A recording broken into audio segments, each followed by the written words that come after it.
Okay guys, so this is a full body weight workout that can be done at home. All you will need is a band, resistance band, probably a skinny one, and your body weight.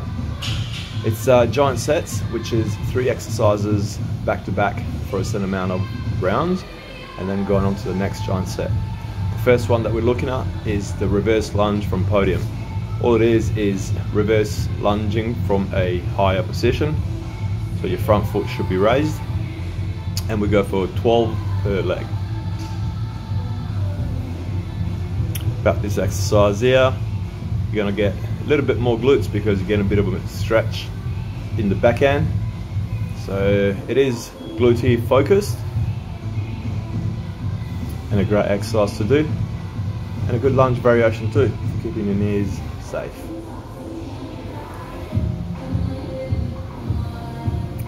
From here we go into A2, which would be your sumo pulse squat, and we go for 45 seconds. So I'm touching the ground with my hand just for me to see that I'm going same depth every time, but you don't have to. You can brace your arms around the chest if you want to, but you're going to go for 45 seconds. So nice wide stance, toes facing out. That's your sumo stance. Good little quad burn here, a bit more reinforcement on the adductors and your glutes. Once again, all you need is body weight for this one. No equipment necessary, except for a surface to do your podium and your thrusters from. Then your good old plank from the elbows. So about this here, concentrate on not letting your hips sag. So you want to keep that slightly posterior pelvic tilt. You want to spread your fingers and push the floor down. That's going to give you a bit more core activation. Try to get some nice control through this exercise. This one here will go for 60 seconds. So for your first giant set, which is A1, A2, A3, the exercise I've just shown you, you're going to do this for 4 rounds.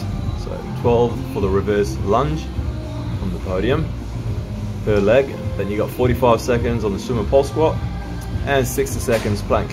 You can always alter these exercises according to where you're at.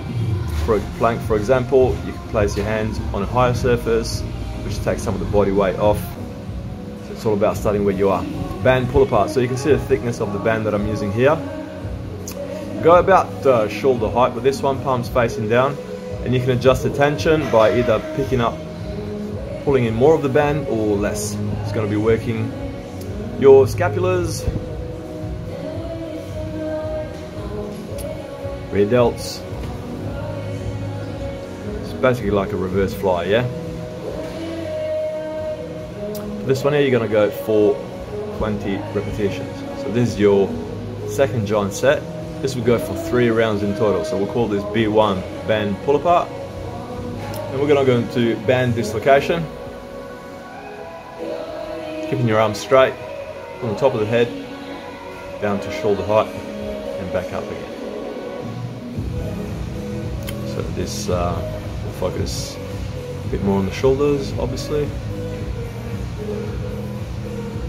And this one here goes for about 15 reps, okay? Back to back. Obviously, the less time you have between exercises, the more of a cardiovascular workout you're going to get. But it's all about building up where you are.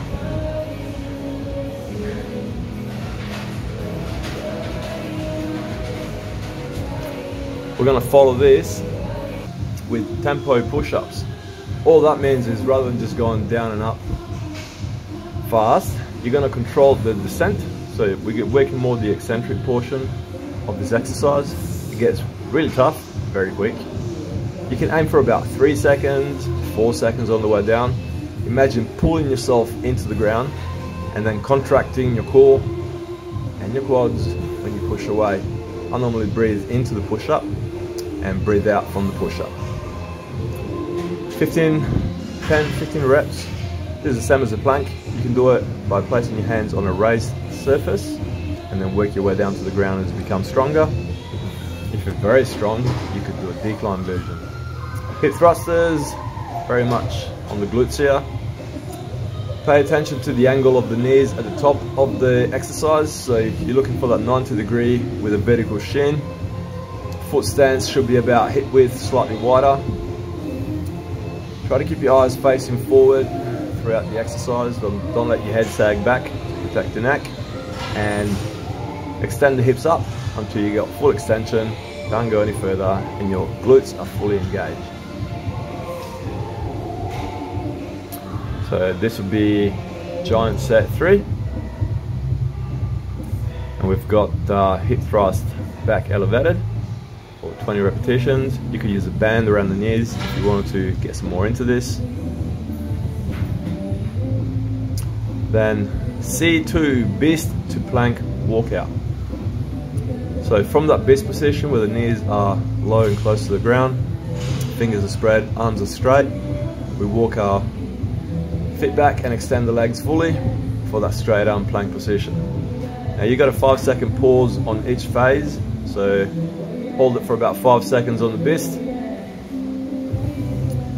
and then extend out for another 5 seconds on the plank. This is a killer little exercise, I love it. Get some good quad action, get some good core action, but it's definitely going to get the heart rate up.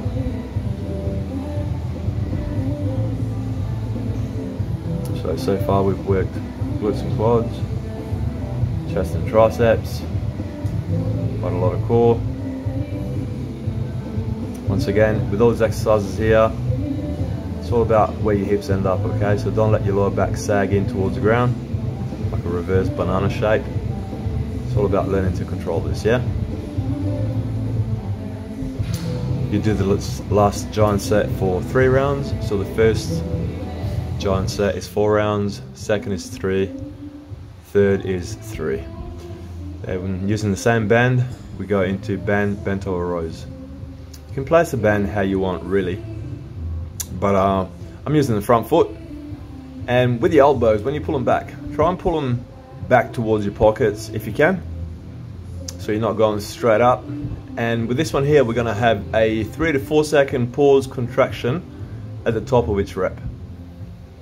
So nice proud chest, pull the band up, pull your hands up towards your pockets. And here we're obviously working back, some lats, same as you would during a set of rows. Enjoy.